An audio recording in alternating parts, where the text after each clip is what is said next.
شہزادی اور چاندی کی ٹکسال۔ آغاز۔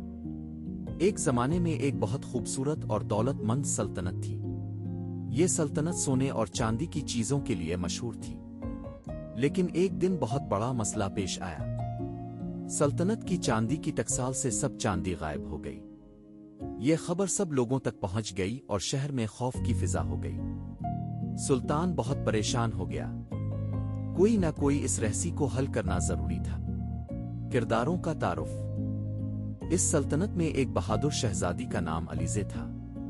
وہ بہت ہوشیار، سمجھداری والی اور سچے دل والی تھی۔ شہزادی علیزے کو کوئی بھی رہسی بات حل کرنے میں مہارت تھی۔ اس کے ساتھ اس کا بہترین دوست سفیان تھا، جو ایک نیک دل اور وفادار لڑکا تھا۔ سفیان کی آنکھیں بہت تیز تھیں اور وہ چھوٹی سے چھوٹی چیزیں دیکھ لیتا تھا۔ ٹکسال کے سردار کا نام حذیفہ تھا۔ وہ بہت ناراض تھا کیونکہ اس کا کام خطرے میں پڑ گیا تھا۔ کہانی کا مرکزی حصہ اور چیلنج۔ شہزادی علیزے نے ٹکسال کا معائنہ شروع کیا۔ انہوں نے دیکھا کہ سب دروازے بند تھے اور قفلیں محفوظ تھیں۔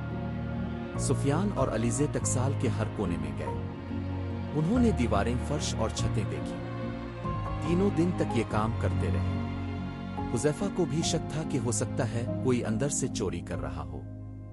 شہزادی نے سب ملازمین سے سوالات کیے۔ ایک چھوٹے سے کونے میں انہیں تھوڑی سی مٹی ملی جو ابھی تک تازی تھی۔ سفیان نے کہا کہ یہ مٹی تو باہر والی ہے۔ شہزادی کو اچانک خیال آیا کہ شاید کوئی سرنگ بنا رہا ہے۔ انہوں نے حذیفہ سے کہا کہ ٹکسال کے نیچے کی زمین کھود کر دیکھیں۔ مسئلے کا حل۔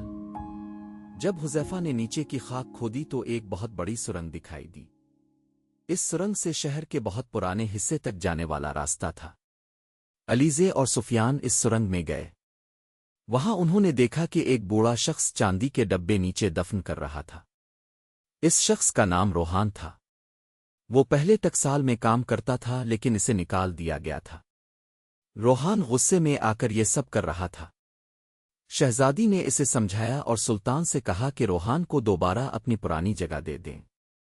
سلطان نے ایسا ہی کیا۔ اخلاقی سبق اور انجام۔ روحان خوش ہو گیا اور اس نے سب چاندی واپس کر دی۔ شہزادی علیزے کو سلطان نے بہت سے تحفے دیے اور تمام شہر میں اس کی بہادری کی